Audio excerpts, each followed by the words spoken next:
Hello అందరికీ, మీ ఇంటి doctor.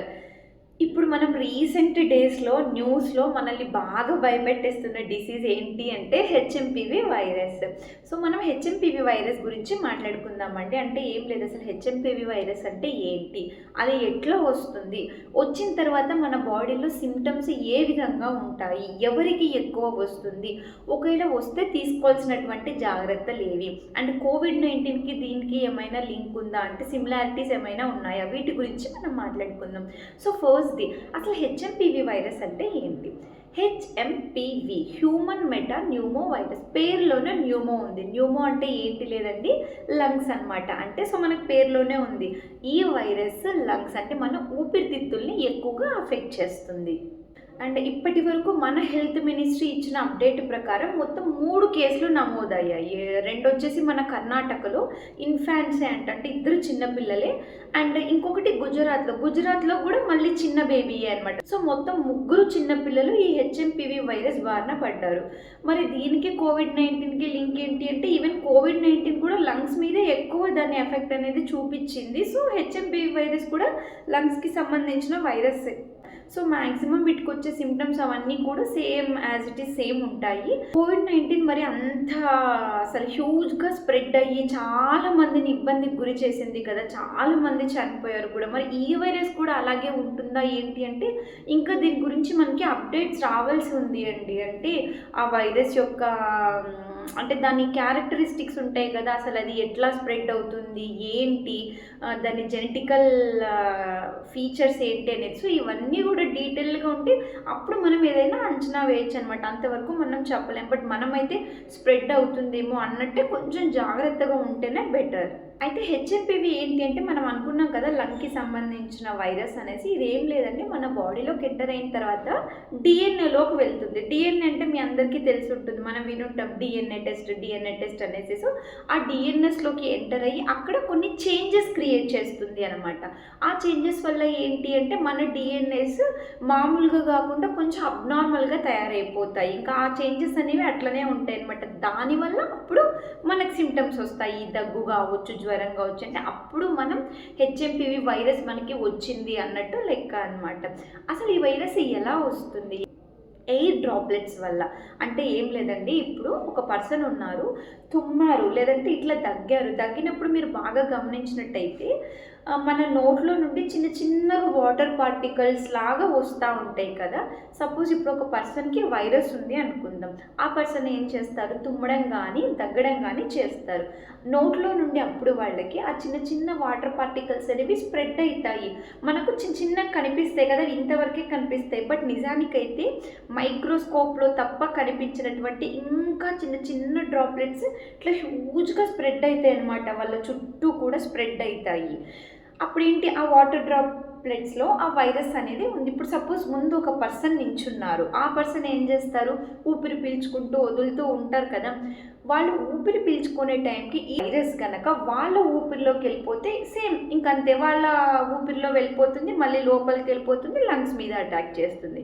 So ఎవరైనా తుమ్మినప్పుడు కానీ దగ్గినప్పుడు కానీ, అంటే తుమ్మడం దగ్గడం అనే కాదు, వాళ్ళ ఎయిర్ డ్రాప్లెట్స్ వాళ్ళ ఊపిరి వదిలినప్పుడు వచ్చినటువంటి ఆ ఆవిరి ఏదైతే ఉందో అది ఇంకొక పర్సన్కి వ్యాప్తి చెందితే అప్పుడు ఖచ్చితంగా వాళ్ళకు కూడా వచ్చే ఛాన్సెస్ ఉంటాయి. సో ఊపిరి వదలడం అనే కాదు, ఇప్పుడు వాళ్ళకి జలుబు చేసింది, వాళ్ళు ఇట్లా అనుకోలేదంటే ఏదైనా వస్తువు ముట్టుకున్నారు అంతే, ఆ వస్తువు మీద ఉండిపోతుంది కదా ఆ ఊపిరికి సంబంధించిన ఆవిరి. ఇంకొక పర్సన్ వచ్చారు, మళ్ళీ దాన్ని ముట్టుకున్నారు, మళ్ళీ వాళ్ళ నోస్ దగ్గర ఇట్లా అనుకోవడము. సో అట్లా ఇంత చిన్న చిన్న విషయాల వల్ల కూడా అది లోపలికి వెళ్ళిపోతుంది అనమాట. సో ఇక్కడ మీరు జాగ్రత్తగా ఉండాలి. సో ఫస్ట్ మనం సిమ్టమ్స్ మాట్లాడుకుందాం. ఇప్పుడు ఎట్లా వస్తుంది అనేది మనం మాట్లాడుకున్నాం కదా, సిమ్టమ్స్ ఎట్లా ఏంటి అనేది మనం మాట్లాడుకుందాం. నేను ముందే చెప్పాను, ఈ వైరస్ లంగ్స్కి సంబంధించిన వైరస్. అట్లని ఓన్లీ లంగ్స్కి ఎఫెక్ట్ అవుతుందా అంటే లేదు, మొత్తం కూడా రావచ్చు. సో ముఖ్యంగా ఇది వచ్చినప్పుడు ఏంటి అంటే జలుబు, మీకు ముక్కు బ్లాక్ అయిపోయి ఊపిరి లోపలికి వెళ్ళదు కదా, సో అట్లా ఉంటుంది. ఇంకా చాలా మందికి రన్నింగ్ నోస్ వస్తుంది అన్నమాట, అంటే ముక్కులో నుంచి నీళ్లు కారుతూ ఉంటాయన్నమాట. అట్లా ఇంకా దగ్గు రావడము, పొడి దగ్గు కావచ్చు, లేదంటే గల్ల కూడా పడవచ్చు అట్లా. ఇంకా ఈ వైరస్ అనేది ఇక్కడ నుంచి ఇట్లా వ్యాప్తి చెంది లంగ్స్కి మొత్తం మొత్తం ఎఫెక్ట్ అయ్యింది అంటే ఆయాసం వచ్చే ఛాన్సెస్ ఉంటాయి. అంటే ఇట్లా తరచూ గాలి తీసుకోవడానికి చాలా ఇబ్బంది పడుతూ ఉంటారు. అండ్ బాడీ మొత్తం నీరసం అయిపోతుంది. ఎందుకంటే వైరస్ మొత్తం స్ప్రెడ్ అయిపోయి ఉంటుంది కదా, ఆ వైరస్ అనేది పూర్తి బాడీలో ఉన్నటువంటి ఎనర్జీని అంతా లాగేసుకుంటుంది అన్నట్టు అనమాట. సో నీరసపడిపోతారు. ఒక అడుగు తీసి అడుగు వేయాలన్నా కూడా అసలు ఏదో టైర్డ్గా అనిపిస్తుంది. And muscle pains, body pains ఎట్లా ఉంటాయి అంటే, ఇప్పుడు మీరు సడన్గా ఒకరోజు చాలా స్టెప్స్ మెట్లు ఎక్కారనుకుందాము, ఆ రోజు ఓకే అంత అనిపించదు. బట్ నెక్స్ట్ డే చూసారు అసలు ఎంత పెయిన్ వస్తుంది కదా, కాళ్ళు కావచ్చు, చేతులు కావచ్చు, కండరాలన్నీ అసలు పట్టేస్తూ ఉంటాయి. సేమ్ అదే విధంగానే కండరాలు మొత్తం పట్టేస్తాయి అన్నమాట. అయితే ఇప్పుడు నేను చెప్పినటువంటి సిమ్టమ్స్ కొంతమందిలో తక్కువ ఉంటాయి, కొంతమందిలో మరీ ఎక్కువ కూడా ఉంటాయి అన్నమాట. తలనొప్పి కూడా భయంకరంగా వస్తుంది. కొంతమందికి రోజులో ఏదో ఒక టైంలో రావచ్చు, కొంతమందికి అసలు మార్నింగ్ నుంచి నైట్ వరకు కంటిన్యూస్గా ఉండొచ్చు. అది జ్వరం రావడము అంటే మనము వైరల్ ఫీవర్ అని అంటూ ఉంటాం కదా, అట్లా అనమాట. హెచ్ఎంపీవీ అనేది కూడా వైరస్ కాబట్టి సో వైరల్ ఫీవర్ వచ్చే ఛాన్స్ కూడా ఉంది. ఇవన్నీ సిమ్టమ్స్. అయితే ఎవరికి ఎక్కువ వచ్చే ఛాన్స్ ఉంది? ఇప్పుడు మనం అనుకున్నాము కర్ణాటకలో 2, గుజరాత్లో 1 చిన్న బేబీస్ అని. చిన్న బేబీస్కి వచ్చే ఛాన్స్ చాలా ఉంది. అంటే ఎస్పెషల్లీ పుట్టినప్పటి నుంచి 3-4 సంవత్సరాల లోపు పిల్లలు, అంటే ఇంకా 5 సంవత్సరాలు అనుకోండి, 5 సంవత్సరాల వరకు పిల్లలు, వాళ్ళకి ఏంటి అంటే ఇమ్యూనిటీ పవర్ తక్కువ ఉంటుంది. మీరు చూస్తారా పిల్లలు ఫుడ్ తినమంటే మారం చేస్తూ ఉంటారు కదా, 3 to 5 years పిల్లలు. సో ఇంకా ఇట్లాంటి కారణాల వల్ల ఆ పిల్లలకి ఇమ్యూనిటీ పవర్ చాలా తక్కువ ఉంటుందన్నమాట. అంటే ఏదైనా డిసీజ్ వచ్చేస్తే వాళ్ళు ఫైట్ చేసే కెపాసిటీ వాళ్ళ బాడీకి ఉండదు. సో వాళ్ళు ఈజీగా అంటే వైరస్ అట్లా రాగానే వాళ్ళు ఫైట్ చేయలేనమాట. ఇంక వెంటనే సిమ్టమ్స్ అన్నీ వచ్చేసి ఎక్కువ అయిపోయి ఒక్కొక్కసారి డెత్ కూడా లీడ్ చేస్తాయి. సో ఇది అనమాట చిన్నపిల్లలు, 0 అంటే పుట్టినప్పటి నుంచి 5 సంవత్సరాల పిల్లలు. తర్వాత ముసలి వాళ్ళు అంటే 50 సంవత్సరాల పైబడిన వాళ్ళందరూ కూడా, వాళ్ళకి కూడా సేమ్ చిన్నపిల్లల్లాగే ఇమ్యూనిటీ పవర్ అనేది తక్కువ ఉంటుంది. వాళ్ళు కూడా ఈ వైరస్ రాగానే తొందరగా అఫెక్ట్ అయిపోతారు అన్నమాట. ప్లస్ ఇంకొకటి, ఈ ఎవరైతే మరి ఈ మధ్య ఏజ్లో ఉంటారు కదా, చిన్నవాళ్ళు ముసలి వాళ్ళు అనుకున్నాం, మధ్య ఏజ్లో ఉన్న వాళ్ళకి ఇమ్యూనిటీ పవర్ ఎక్కువ ఉంటుంది, వాళ్ళకు వచ్చే ఛాన్సెస్ తక్కువ ఉన్నాయన్నమాట. బట్ స్టిల్ వాళ్ళల్లో కూడా కొంతమంది ఉన్నారు, వాళ్ళకి మరి ఎక్కువ వచ్చే ఛాన్సెస్ ఉంటాయి. ఎవరు అంటే స్మోకింగ్ చేసేవాళ్ళు. మనం ఎప్పుడు మూవీస్లో, యాడ్స్లో, టీవీ షోస్లో చూస్తూనే ఉంటాము, smoking is injurious to health అని. సో ఎవరైతే స్మోక్ చేస్తారో వాళ్ళ లంగ్స్ అప్పటికే వీక్ అయిపోయి ఉంటాయన్నమాట. ఈ వైరస్ రావడం వల్ల ఇంకా వీక్ అయిపోతుంది. సో స్మోకింగ్ చేసేవాళ్ళు, ఆల్కహాల్ తీసుకునే వాళ్ళు, తర్వాత ఆస్తమా పేషెంట్స్. ఆస్తమాని మీరు ఖచ్చితంగా వినే ఉంటారు కదా, ఆయాసం ఎక్కువ రావడము, ఊపిరి తీసుకోవడంలో ప్రాబ్లము. ఇట్లా ఆస్తమా అనే కాదు, ఊపిరికి సంబంధించి అంటే ఊపిరితిత్తులకు సంబంధించి ఏ వ్యాధి ఉన్నవాళ్ళు, అంటే లంగ్ క్యాన్సర్స్ ఉన్నవాళ్ళు, నెమ్ము చేరుకొనింది అని అంటూ ఉంటాం కదా, అట్లాంటి వాళ్ళు. సో వీళ్ళందరూ కూడా. అండ్ ఇంకొకటి డయాబెటీస్, తర్వాత బీపీ. ఈ బీపీ షుగర్లు ఉన్నవాళ్ళు, ఆ kidney problems, heart problem, already వీళ్ళకి సర్జరీలు అయ్యో లేదంటే తరచూ మందులు తీసుకుంటూ ఉంటారు కిడ్నీ ప్రాబ్లంకి, హార్ట్ ప్రాబ్లంకి. ఇలాంటి వాళ్ళందరూ కూడా చాలా జాగ్రత్తగా ఉండాలి. ఎందుకంటే చిన్నపిల్లలు, ముసలి వాళ్ళు, ఈ మధ్య ఏజ్లో స్మోకింగ్ వాళ్ళు, ఆల్కహాల్ చేసేవాళ్ళు, ఆస్తమా వాళ్ళు, ఊపిరితిత్తులకు సంబంధించి ఏ డిసీజ్ ఉన్న వాళ్ళైనా, బీపీ, షుగర్. సో వీళ్ళందరూ కూడా చాలా జాగ్రత్తగా ఉండాలి. వీళ్ళందరి ఇమ్యూనిటీ పవర్ చాలా తక్కువ ఉంటుంది. సో ఇప్పుడు నేను చెప్పిన కేటగిరీకి సంబంధించిన వాళ్ళు మీ ఇంట్లో ఉంటే కనుక మీరు ఖచ్చితంగా జాగ్రత్తలు తీసుకోవాల్సిందే.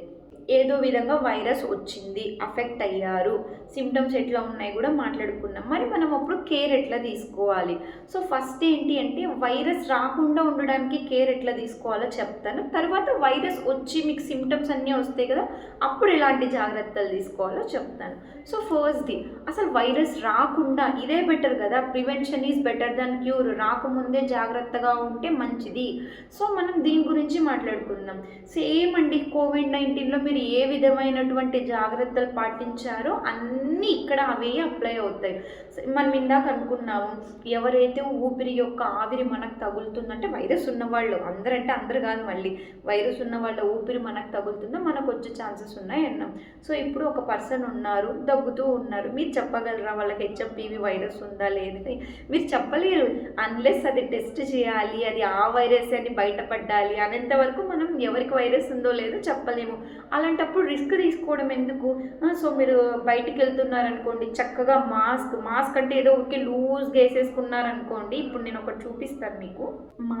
మాస్క్ కదా, నేను ఒకటి చూపిస్తాను జస్ట్ మీకు ఒక ఐడియా కోసం. ఇప్పుడు మాస్క్ ఉందండి, ఇట్లా కట్టేసుకున్నారు, మీరు ఇట్లా కట్టేసుకున్నారు. ఈ సైడ్లో చూసారా, ఇక్కడ ఎంత గ్యాప్ ఉంది, ఇక్కడ కూడా చూడండి, ఇక్కడంతా గ్యాప్. ఇంకా ఇట్లా మనం బెండ్ చేసుకుంటే ఇక్కడ కూడా ఇట్లా లూజ్గా ఉన్నప్పుడు ఆ వైరస్ అనేది ఏమైపోతుంది, ఎవరైనా ఊపిరి మన మీద వదిలినప్పుడు ఆ సైడ్స్లో నుంచి, లేదంటే ఈ కింద నుంచో, ఈ పైన ఉన్నట్ల పైలో నుంచో అట్లంతా వచ్చి లోపలికి మళ్ళీ మన ఊపిరితిత్తుల్లోకి వెళ్ళిపోయే ఛాన్స్ ఉంది. సో మాస్క్ కరెక్ట్ పద్ధతిలో వేసుకోండి. అంటే ఇట్లా బాగా మేము ఇట్లంతా సీల్ అయిపోవాలన్నమాట మంచిగా. ఊపిరి రాకుండా టైట్గా కట్టేసి అసలు ఇంకా వైరస్ రాకముందే మీకు ఊపిరి ప్రాబ్లం వచ్చేటట్టు చేసుకోకండి. సో మాస్క్ అనేది కరెక్ట్ పద్ధతిలో వేసుకొని వెళ్ళండి, ఖచ్చితంగా వేసుకొని వెళ్ళండి. మీరు ఇప్పుడు ఇంట్లో ఉన్నారు, పక్కన ఏదో కూరగాయలు ఏదో తీసుకొని రావడానికి వెళ్ళాలి, జస్ట్ 2 నిమిషాల దూరంలోనే అది ఉండొచ్చు. బట్ స్టిల్ ఒక్కసారి ఇంట్లో నుంచి బయటికి అడుగు పెడుతున్నారు అంటే మాత్రం ప్లీజ్ ఖచ్చితంగా మాస్క్ వేసుకొని వెళ్ళండి. తర్వాత ఇంకొకటి, శానిటైజర్స్ కానీ హ్యాండ్ వాష్ కానీ చేతిలో క్యారీ చేసుకొని వెళ్ళండి. ఎస్పెషల్లీ ట్రావెలింగ్కి వెళ్ళే వాళ్ళు, లేదంటే తరచూ బయటికి ఇంట్లోకి తిరుగుతున్న వాళ్ళు, ఇంత చిన్నది హ్యాండీ అంటే మన చేతిలో పట్టే ఇంత చిన్నది శానిటైజర్ కావచ్చు, హ్యాండ్ వాష్ కావచ్చు, తీసుకొని వెళ్ళాలి. ఇది ఎప్పుడెప్పుడు యూజ్ చేయాలి అంటే, సపోజ్ ఇప్పుడు మీరు ఉన్నారండి, మీరు ఆఫీస్కే వెళ్ళారు, ఎవరితో అయినా కాంటాక్ట్ అయ్యింది అంటే షేక్ హ్యాండ్ తీసుకున్నారు, లేదంటే వాళ్ళు ఇచ్చినటువంటి బుక్స్ కావచ్చు, కూరగాయల మార్కెట్లో వాళ్ళ చేతుల ద్వారా మనం తీసుకునే కూరగాయలు కావచ్చు, ఇట్లా ఏదైనా సరే డైరెక్ట్గా కానీ ఇండైరెక్ట్గా కానీ ఒక పర్సన్ నుంచి మీకు కాంటాక్ట్ జరుగుతోంది అంటే, అది జరిగిన తర్వాత ఇప్పుడు మీరు ఏదైనా వస్తువు తీసుకున్నారు, పక్కన పెట్టేసుకున్నారు కదా, వెంటనే హ్యాండ్ వాష్ అనేది చేసుకోండి. హ్యాండ్ వాష్ అంటే ఇక్కడ మాత్రం ఊరికే చేసేసుకోవడం కాదు, ఇక్కడి వరకు కూడా చేసుకోవాలన్నమాట.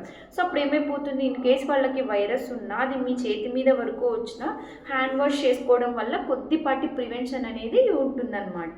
సో హ్యాండ్ వాష్ మర్చిపోకండి. సో ఈ వైరస్ గురించి ఇంకా మనకు అప్డేట్స్ అయితే లేవు కదా, అంటే స్ప్రెడ్ అవుతుందా ఏంటి ఏమనేది. బట్ ఈ వైరస్ నుంచి మనం సేఫ్, ఈ మాట హెల్త్ మినిస్ట్రీ నుండి మనం వినే వరకు మీరు దయచేసి క్రౌడీ ఏరియాస్ అంటే రైల్వే స్టేషన్స్ కావచ్చు, బస్ స్టేషన్స్ కావచ్చు, మార్కెట్ కావచ్చు, అంటే ముఖ్యంగా జనాలు ఎక్కడైతే ఈ గుమిగూడి ఉంటారో అలాంటి ప్లేసెస్లోకి, ఇప్పుడు నేను కొన్ని కేటగిరీస్ చెప్పాను గుర్తుందా, చిన్నపిల్లలు, పెద్దవాళ్ళు, షుగర్, బీపీ, ఆ కేటగిరీ ఉన్న వాళ్ళను పంపించకుండా ఉండడానికి ట్రై చేయండి. ఎందుకంటే వాళ్ళే కదా తొందరగా ఈ వైరస్ బారిన పడేది. సో ఎమర్జెన్సీ అయితే తప్ప వాళ్ళను ఇట్లా అంటే ఎక్కువ మంది గుమిగూడి చేరుంటారు కదా, ఇట్లాంటి ఏరియాస్కి వాళ్ళను పంపించకండి.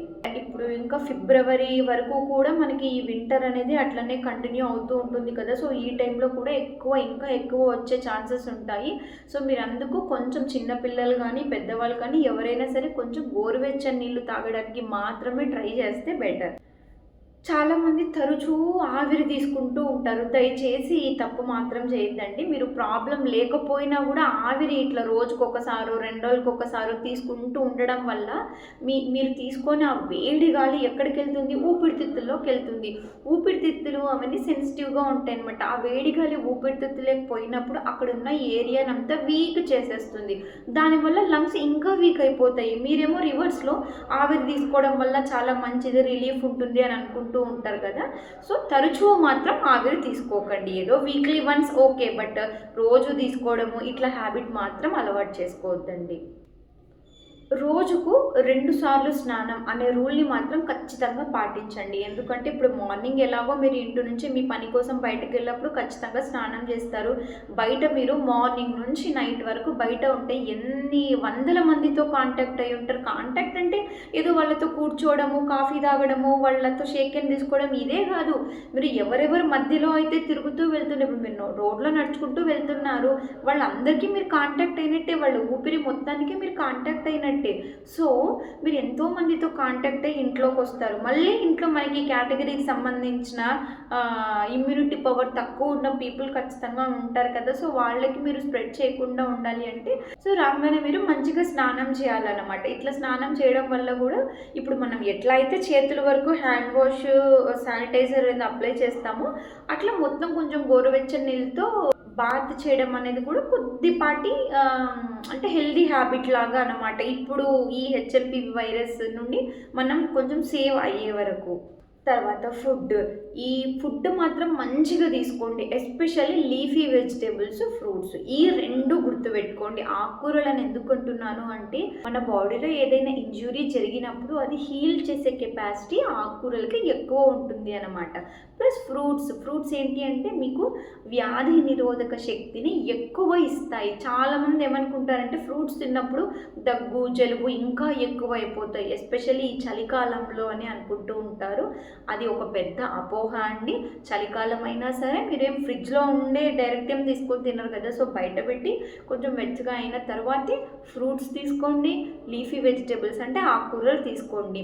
అండ్ బయట నుంచి ఇంక ఇది మనందరికీ తెలుసు, బయట నుంచి ఏమైనా కూరగాయలు కానీ ఫ్రూట్స్ కానీ లేదంటే ఇంకొకటి ఏదైనా తీసుకున్నప్పుడు కొంచెం వాటిని అంటే ఇప్పుడు ఫ్రూట్స్ రాగానే డైరెక్ట్గా తినేయకుండా కొంచెం సాల్ట్ వాటర్లో మంచిగా వాష్ చేసుకొని అప్పుడు మీరు కూర వండుకోవడం కానీ ఫ్రూట్స్ పిల్లలకి ఇవ్వడం కానీ చేయండి. ఇవి కాకుండా ఇంకా ఏమైనా మిస్ అయింటే సేమ్ మీరు కోవిడ్-19లో ఎటువంటి జాగ్రత్తలు తీసుకున్నామో అవే ఇప్పుడు అప్లై చేయండి. ఈ చిన్న చిన్న జాగ్రత్తలు మీరు తీసుకోవడం వల్ల నిజంగా చెప్తున్నాను ఆల్మోస్ట్ మ్యాక్సిమం మీరు వైరస్ మీకు రాకుండా మీరు కాపాడుకోవచ్చు. ఓకే, ఇన్ని జాగ్రత్తలు తీసుకున్నాం అయినా కూడా ఏదో ఒకలాగా వైరస్ వచ్చేసింది, మరి అప్పుడు ఏం చేయాలి? ఏం లేదండి, ఇప్పుడు వైరస్ మీకు వచ్చింది, సిమ్టమ్స్ ఇంక ఇవే స్టార్ట్ అవుతాయి కదా, దగ్గు, జలుబు అవేసి డాక్టర్ దగ్గరికి వెళ్ళాలా అంటే ఖచ్చితంగా వెళ్ళాలి. అయితే ఇప్పుడు ఈ వైరస్ అనేది 3 రకాలుగా, కొంతమందికి ఏంటి అంటే మైల్డ్ సిమ్టమ్స్, మీరు డాక్టర్ దగ్గరికి వెళ్ళకపోయినా కూడా ట్రీట్మెంట్ స్టార్ట్ చేయకపోయినా కూడా ఒక 7 to 10 days ఉండి తర్వాత అదే తగ్గిపోతుంది అనమాట. దీన్ని మైల్డ్. తర్వాత మోడరేట్, వాళ్ళకి వస్తుంది, మెడికేషన్స్ తీసుకుంటే తగ్గిపోతుంది అనమాట. ఇంకొకటి సివియర్, అంటే ఇంకా మన కోవిడ్-19లో చూసాం కదా, ఇంకా అసలు ఐసీయూలోకి వెళ్ళిపోయి వెంటిలేటర్ల మీద పెట్టేసి ఖచ్చితంగా హాస్పిటల్లోనే అడ్మిట్ అయ్యింది, 24/7 డాక్టర్స్ అబ్జర్వేషన్లోనే ఉండి వాళ్ళు అనమాట సివియర్గా వచ్చిన వాళ్ళు. అయితే ఇప్పుడు ఎవరికి అది మైల్డ్గా అటాక్ అవుతుంది, ఎవరికి సివియర్గా అటాక్ అవుతుంది అనేది మన చేతుల్లో లేదు. సో మీ ఇమ్యూనిటీ పవర్ ఏంటి, ఆ వైరస్ ఎంత స్ట్రాంగ్గా మీ మీద పగ తీర్చుకుంటూ ఉంది అండ్ మీరు మీ బాడీ యొక్క చేంజెస్ ఎంత ఫాస్ట్గా జరిగి ఎంత తొందరగా బారిన పడుతున్నాయి. సో ఇవన్నీ కలిపి మనకు చెప్తాయన్నమాట, మీరు మైల్డ్గా అటాక్ అవ్వబడతారా, మోడరేటా లేదంటే సివియరా అనేసి. సో అంతవరకు మీరు ఏమనుకోవాలి, నేను మోడరేట్గా అటాక్ అవ్వచ్చేమో అని అనుకుని ఇంట్లో కొన్ని మెడికేషన్స్ అయితే పెట్టుకోండి. ఒకటి పారాసిటమోల్, ఎందుకు అంటే జ్వరంకి. ఇంకొకటి సిట్రిజన్ ఏంటి అంటే మనకు జలుబు, ఈ వైరస్ రావడం వల్ల ఫస్ట్ జలుబు, దగ్గు ఇవే అనమాట ఎక్కువ వచ్చేది. తర్వాత డెక్స్ట్రామిథార్ఫన్ కావచ్చు, లేదంటే ఇంకేదైనా సరే యాంటీ కాఫ్ సిరప్ అనేది తెచ్చిపెట్టుకోండి. ఇప్పుడు నేను డీటెయిల్డ్గా ఈ మెడికేషన్స్ గురించి అయితే చెప్పట్లేదు, ఎందుకు అంటే ఈ మెడికేషన్స్ వల్ల యూజెస్ ఎంత ఉన్నాయో డిసడ్వాంటేజెస్ కూడా అంతే ఉన్నాయన్నమాట. అండ్ చిన్నపిల్లలు అయితే ఎస్పెషల్లీ డోసేజెస్ ప్రకారం వేయాలి, అంటే 1 kg ఉన్న వాళ్ళకు ఇంత ml, 2 kgలు ఉన్న వాళ్ళకి ఇంకొంచెం ఎక్కువ ml అట్లా ఉంటాయన్నమాట. అవి కొంచెం అటు ఇటు మానే ఇబ్బంది వచ్చే ఛాన్స్ ఉంది, అందుకోసమే నేను ఇక్కడ డీటెయిల్గా చేయట్లేదు. మరి మీకు డౌట్ రావచ్చు, మరి మేము అసలు మీరు డీటెయిల్గా చేయట్లేదు కదా, మరి మేము ఏది ఇచ్చి ఇంట్లో పెట్టుకోవాలి అంటే మీ దగ్గరలో ఉన్న డాక్టర్నైనా కన్సల్ట్ అయ్యి ఒక మెడికేషన్ లిస్ట్ అంటే ఫస్ట్ ఎయిడ్ లాగా మీ ఇంట్లో పెట్టేసుకోండి. లేదంటే ఇప్పుడు నేను చెప్తున్నాను కదా, పారాసిటమోల్ 650 mg కానీ 500 mg కానీ, ఇవన్నీ పెద్దవాళ్ళకే నేను చెప్పేవి, చిన్నపిల్లలకు కాదు. అండ్ సిట్రిజన్ 10 mg డోసెస్తో ఒకటి వస్తుందన్నమాట. అండ్ కఫ్ సిరప్ డెక్స్ట్రామిథార్ఫన్, లేదంటే మామూలుగా ఏదో ఒక యాంటీ కఫ్ సిరప్ మీరు తెచ్చిపెట్టుకోండి. తెచ్చిపెట్టుకోండి. ఈ 3 ఖచ్చితంగా మీ దగ్గర ఉండాలి. మీకు గనక ఫీవర్ వచ్చి డాక్టర్ దగ్గర వెళ్ళడానికి టైం పడుతుంది అని అనుకున్నప్పుడు లైఫ్ సేవింగ్ ఖచ్చితంగా ఈ 3 ఉండాలి. అండ్ పారాసిటమాల్ 650 అనేది జ్వరానికి అనమాట. మీరు బాగా జ్వరం అనేది ఉంటే మార్నింగ్ ఒకటి, మధ్యాహ్నం ఒకటి, నైట్ ఒకటి వేసుకోవచ్చు. సిట్రిజిన్ 10 mg అనేది జలుబుకి అనమాట. జలుబుకి, దగ్గుకు రెండింటికి పనిచేస్తుంది.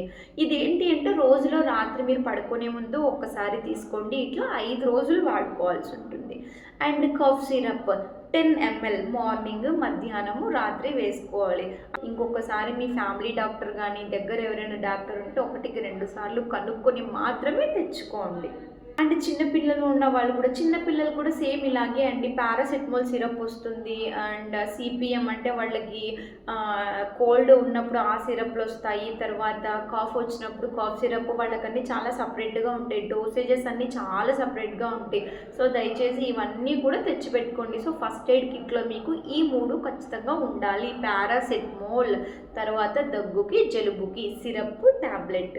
దయచేసి ఇవన్నీ తెచ్చుకొని మంచిగా ఏది ఎప్పుడు అనేది రాసి పెట్టుకుంటే ఒకవేళ హ్యూజ్ స్ప్రెడింగ్ అనేది జరిగిన తర్వాత మీరు అప్పుడు చూసారు అసలు మాస్క్కి, పారాసిటమాల్కి ఒక్కొక్క దగ్గర స్టాక్ అయిపోయి జనాలు పాపం ఒకరు ఇంకొకరిని అడుక్కునే పరిస్థితి వచ్చేసింది. పారాసిటమాల్ ఉందా, లేకపోతే మాస్క్ ఉన్నాయా, శానిటైజర్ కూడా అయిపోయాయి కొన్ని సిటీస్లో. సో ప్లీజ్ దయచేసి అప్పుడు జరిగింది ఇప్పుడు మళ్ళీ రిపీట్ అవ్వకుండా ఉండాలి అంటే ఈ హ్యాండ్ వాషెస్ కావచ్చు, శానిటైజర్ కావచ్చు, మాస్క్ కావచ్చు, డెటాల్ సోప్స్, లేదంటే ఈ ఫస్ట్ ఎయిడ్ కిట్, ఇవన్నీ కూడా దయచేసి స్టాక్ పెట్టుకోండి. అండ్ మీరు భయపడాల్సిన అవసరం లేదు. మనం కనుక ఈ చిన్న టిప్స్ అన్నీ ఫాలో అవుతుంటే సీరియస్గా ఫాలో అవ్వాలి. ఏదో ఒకరోజు ఫాలో అయిపోయి వారం రోజులు ఫాలో అయిపోయి మధ్యలో ఒక 2 రోజులు గ్యాప్ ఇచ్చి మళ్ళీ మీరు ఫాలో అయిపోతారనుకోండి, ఫేట్ ఎట్లా ఉంటుందంటే లైట్ తీసుకున్న 2 రోజుల్లోనే వైరస్ వస్తుంది. అట్లా జరుగుతుంది. సో ఇట్లా జరగకుండా సీరియస్గా నేను చెప్పాను కదా, మనకి ఎప్పుడైతే హెల్త్ మినిస్ట్రీ నుండి హెచ్ఎంపీవీ నుండి మనం సేఫ్ అనేది 100% మనకు తెలిసిన తర్వాత, తెలిసే వరకు ఖచ్చితంగా ఈ టిప్స్ అన్నీ ఫాలో అవ్వండి. వచ్చినా కూడా భయపడాల్సిన అవసరం లేదు. చక్కగా మెడికేషన్స్ యూజ్ చేయండి. దగ్గరలో ఉన్న డాక్టర్ని సంప్రదించండి. అండ్ డాక్టర్ దగ్గరికి వెళ్ళకుండా మాత్రం నెగ్లెక్ట్ చేయొద్దు. ఎస్పెషల్లీ నేను మాట్లాడుకున్న కేటగిరీ వాళ్ళు, అంటే వ్యాధి నిరోధక శక్తి తక్కువ ఉన్నవాళ్ళు చాలా ఇబ్బంది పడాల్సి వస్తుంది. సో ఈ వైరస్ మీకు ఎవరికి రాకుండా వచ్చినా కూడా మీరు చాలా బ్రేవ్గా, అంటే వ్యాధి నిరోధక శక్తి మంచిగా వర్కౌట్ అయ్యి మీరు హెల్తీగా ఉండాలి అని చెప్పేసి ఆల్ ది బెస్ట్. ఇప్పుడు రీసెంట్గా వస్తున్నటువంటి డిసీజ్ కదా ఇది. సో దయచేసి ప్లీజ్ ఒక్కొక్కరు అట్లీస్ట్ ఒక్కరికి షేర్ చేసి వాళ్ళు వీడియో చూడడం వల్ల చాలా మందికి యూజ్ అవుతుందండి. సో ప్లీజ్ ఖచ్చితంగా ఈ మెసేజ్ చూస్తున్న ప్రతి ఒక్కరు కనీసం ఒక్కరికైనా షేర్ చేయండి. అండ్ ఇలాంటి మంచి అప్డేట్స్ కోసం నా ఛానల్ని సబ్స్క్రైబ్ చేయండి. Bye bye.